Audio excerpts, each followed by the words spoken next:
Halo semuanya, selamat datang di video pembelajaran mengenai Enterprise Resource Planning atau yang biasa kita kenal dengan ERP. Dalam video ini, kita akan membahas secara lengkap tentang apa itu ERP, manfaat dan relevansinya dalam dunia kerja, serta bagaimana aplikasi seperti Odoo berperan penting dalam transformasi digital bisnis saat ini.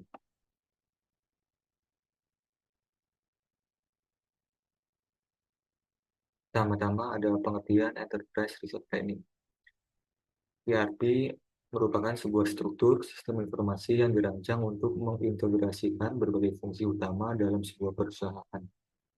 Fungsi-fungsi tersebut meliputi pemasaran, marketing, produksi, logistik, sumber daya manusia, dan manajemen stok dan persediaan, serta berbagai fungsi penting lainnya. ERP bekerja dengan menyatukan seluruh data dan proses bisnis ke dalam satu sistem terpusat. Tujuannya adalah untuk menciptakan efisiensi dan transparansi dalam alur kerja sebuah organisasi.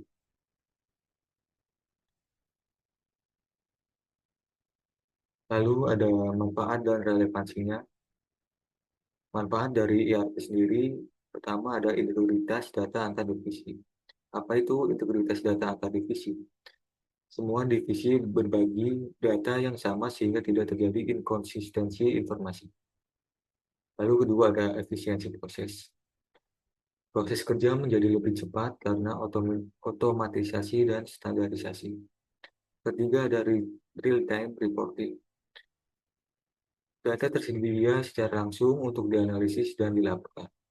Lalu ada mengurangi human error, menjadi sistem lebih otomatis dan minim input manual. Dan terakhir ada skalabilitas bisnis. ERP mendukung bisnis untuk berkembang tanpa perlu mengganti sistem dari awal. Lalu ada relevansinya dalam dunia kerja. ERP adalah sistem yang sangat penting dalam dunia kerja modern karena mampu menyederhanakan proses bisnis, meningkatkan efisiensi, dan memberikan keunggulan kompetitif bagi pekerja lintas bidang dan jenjang. Selain itu, ERP berfungsi sebagai sistem terintegrasi yang menghubungkan berbagai divisi seperti keuangan, HR, gudang, produksi, hingga pemasaran.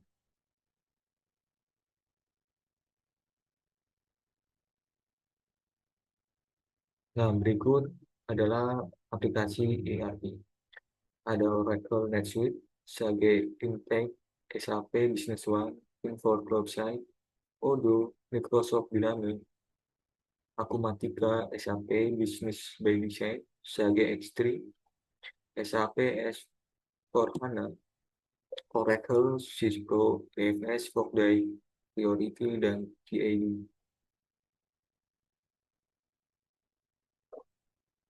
Lalu di sini kita dijelaskan oleh penjelasan Odoo. Apa sih itu Odoo? Odoo adalah aplikasi bisnis open source yang memiliki fitur yang lengkap mulai dari CRM, sales management, purchase management, accounting, finance, dan lain-lain. Odoo juga dilengkapi dengan website builder yang memudahkan pengguna untuk membuat website tanpa harus memiliki skill programming yang tinggi. Lalu sejarah Odoo sendiri, dia awalnya lahir dengan nama Tiny ERP, yang kemudian berubah menjadi Open ERP dan selanjutnya bertransformasi menjadi Odoo. Lalu Odoo merupakan aplikasi bisnis ERP berbasis open source terbaik dan terpopuler. Fabian Pinkett merupakan pendiri dari Odoo tersebut.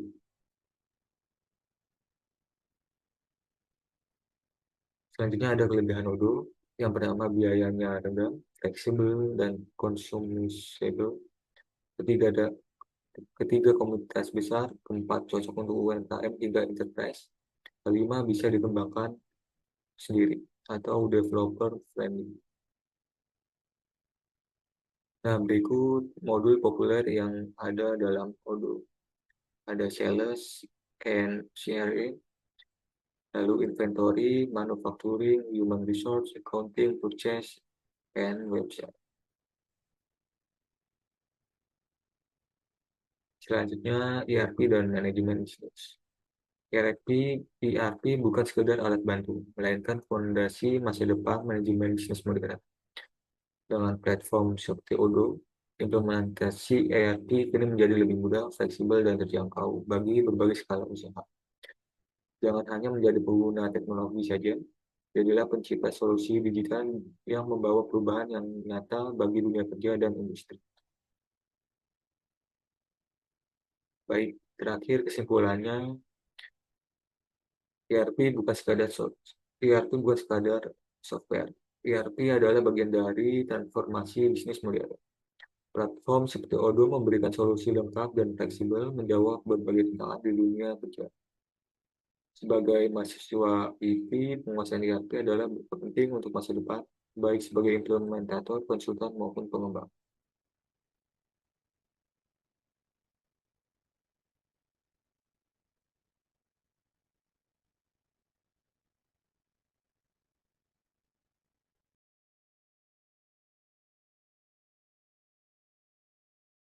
Ya, selanjutnya di sini saya akan menjelaskan bagaimana cara menggunakan Odoo. Di sini saya sebagai kopi tuku, penjual kopi-kopi yang produknya sebagai berikut.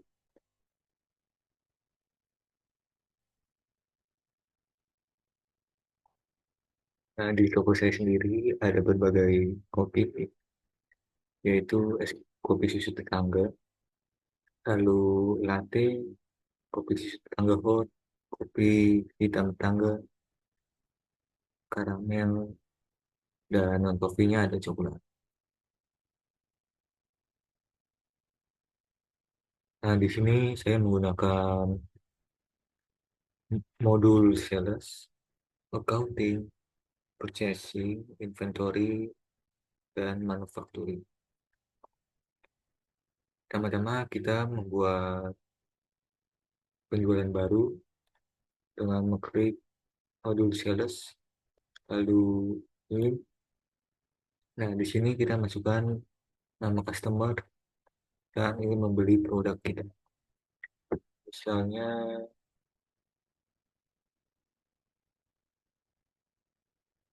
eh,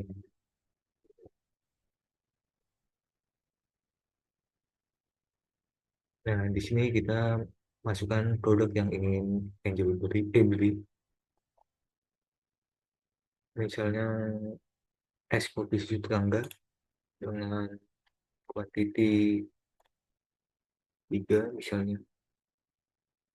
Lalu bisa menambah produk lagi, misalnya si Angel mau menambah donat kampung.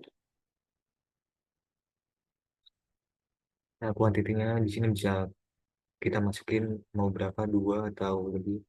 Di sini saya memasukkan 2 aja. Nah, di sini akan ditampilkan total harga dari produk-produk yang diinginkan beli. Nah, di sini ada expired. Di sini saya menggunakan expired tanggal 12 Juli. Nah, jika sudah, kita bisa langsung send jika ingin mengirim ke si Angel melalui emailnya. Jika sudah kita kirim melalui email, bisa kita konfirm untuk pembelian si Angel. Nah, jika sudah begini, kita tinggal buat invoice-nya dengan create invoice dan gunakan regular invoice. Nah, di sini draft invoice-nya sudah kita buat. Tanggalnya tanggal hari ini, payment-nya bisa sekarang, intermediate. Di sini ada list produknya yang tadi Angel beli. Lalu kita confirm saja. Nah, jika sudah dibuat invoice-nya, lalu kita klik pembayaran. Karena si Angel sudah membayar ya, secara cash. Nah, ini untuk bentuk menu pembayarannya. Di sini ada bank. Jika ingin menambahkan, tinggal insert more. Di sini ada total harganya 91.000. Lalu di sini ada tanggal pembayaran. Ini untuk nama invoice-nya. Lalu ini payment-nya. Nah, langsung kita create payment saja. Nah, invoice yang sudah kita buat sudah dibayar.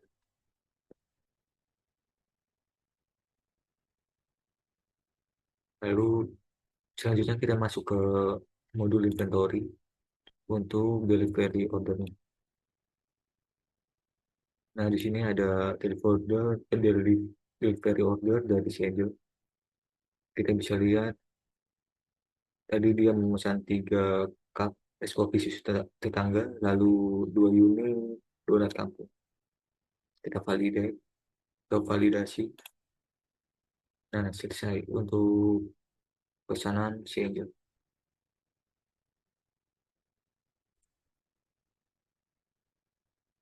Lalu di sini kita juga bisa lihat produk yang kosong atau belum terproduksi sama sekali. Di sini ada menu kopi susu tetangga hot yang belum kita produksi. Jadi kita tinggal lari ke modul manufacturing.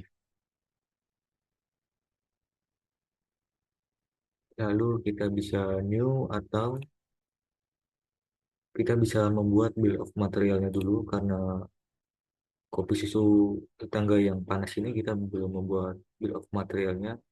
Kita tinggal klik new, kita masukkan nama produk yang ingin kita buat tadi, kopi susu tetangga panas. Nah, di sini saya menggunakan DOA dengan tipe produksi langsung. Nah, di sini kita lanjut dengan menambahkan komponen-komponen bahan bakunya. Pertama, kita masukkan espresso karena karena kopi susu tetangga ini bahan baku salah satunya espresso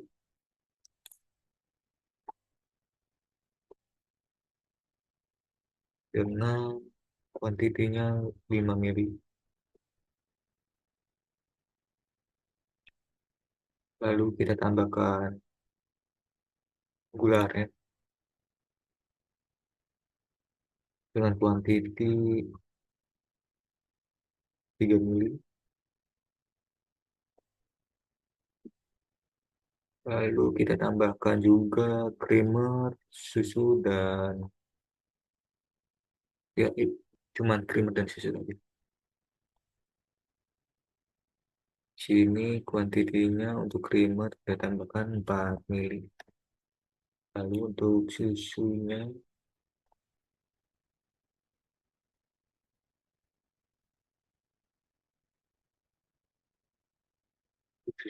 juga 4 ml.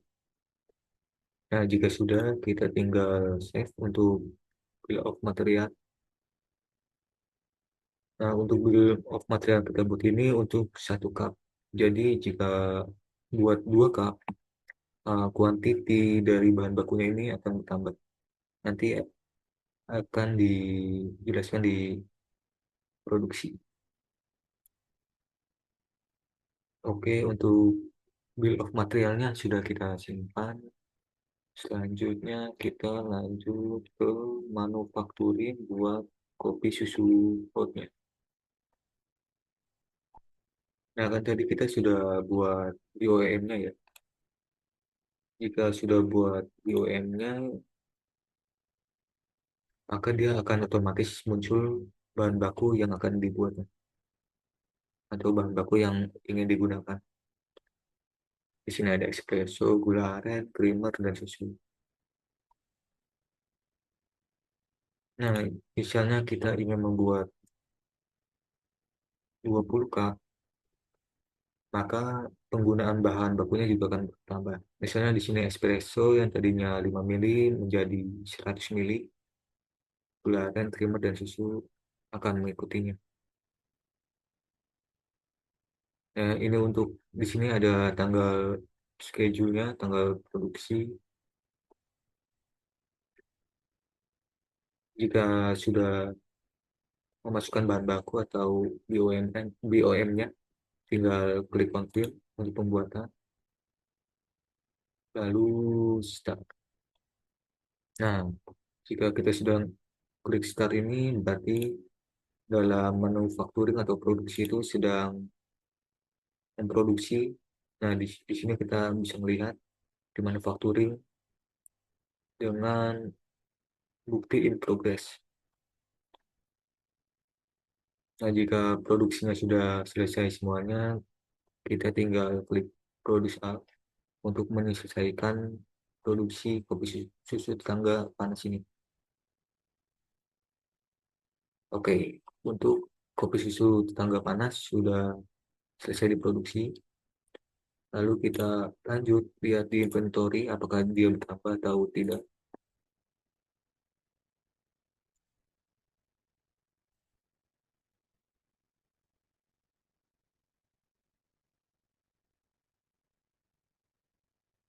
Kita ke lini produksi. Nah, dia bertambah menjadi 20 k.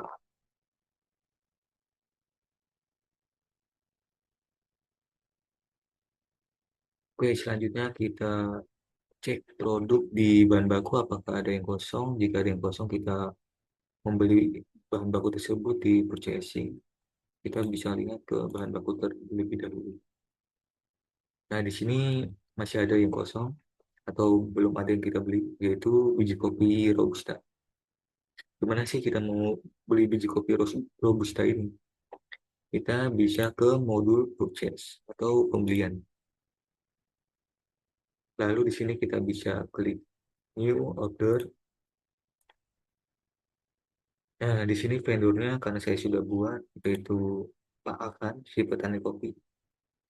Atau kalian ingin membuat baru, tinggal search more. Nah, di sini ada order deadline-nya. Order deadline-nya ini saya tanggal 7 bulan 12 2025. Nah, tadi kan kita biji kopi Robusta yang masih kosong ya. Maka kita input bahan baku yang ingin kita beli. Di sini ada kuantitinya, lalu di sini ada harga per kilogramnya. Misalnya kita ingin memesan 50 kilogram untuk biji Robusta. Dan harganya pun akan bertambah ya menjadi 11.500.000. Jika sudah pasti, kita bisa send kita bisa send PO ini ke Pak Rahan Teknik Kopi. Nah, tinggal klik send. Jika sudah klik send, kita tinggal confirm ordernya. Nah, ini telah terbuat bukti PO dari biji kopi Robusta ini yang sudah kita buat.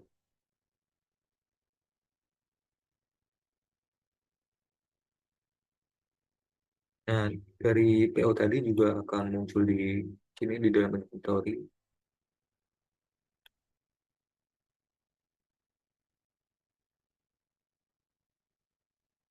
Nah, jika PO kita sudah kita terima, kita tinggal klik recheck, lalu validasi. Nah, selesai untuk bagian pre-order dari biji kopi Robusta.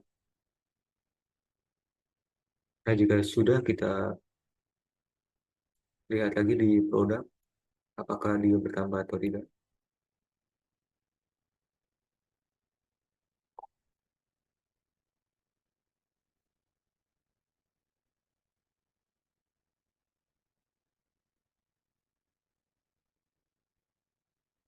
Nah, dia sudah bertambah menjadi 50 kilo ya.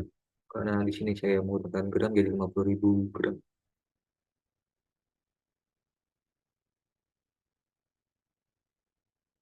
Oke, selanjutnya kita bisa ke menu dashboard untuk melihat hasil penjualan hasil kopi kita. Di sini ada es kopi susu tetangga yang paling best sellernya. Lalu diikuti oleh karamel dan donat kampung.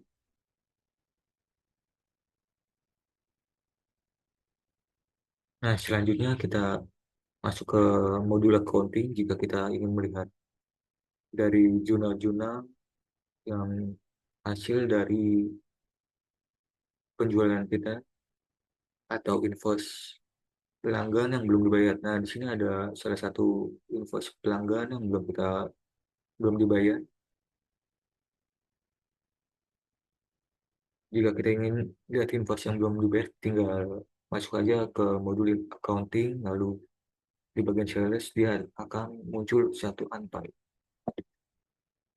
Dan di sini ada pihak yang belum membayar invoice-nya. Di sini tinggal klik pay saja untuk membayar. Klik payment. Nah, pembayaran sudah selesai. Maka di dashboard tadi langsung menghilang ya situasi. Selanjutnya kita bisa melihat jurnal-jurnal entry di dalam modul accounting ini. Nah, di sini ada jurnal-jurnal yang sudah entry.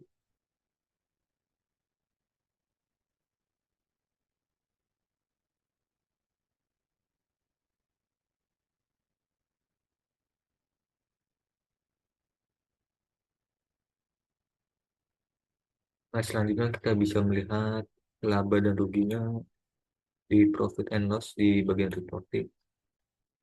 Di sini dicantumkan gross profitnya 194.000, lalu income-nya juga 194.000, dan net profitnya 194.000.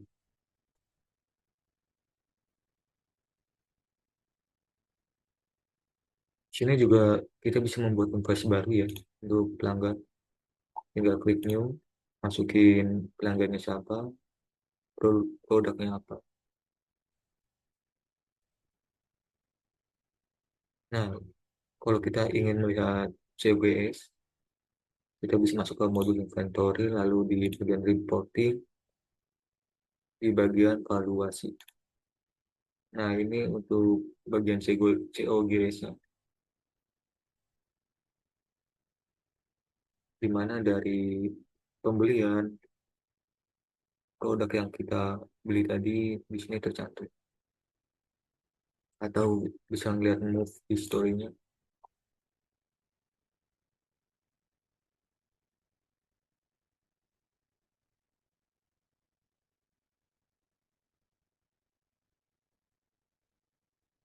Ini juga kita bisa ngeliat move analisisnya atau pergerakan analisis kita. Di sini juga tercantum beberapa jumlah pembelian yang kita beli tadi, delivery order atau manufacturing.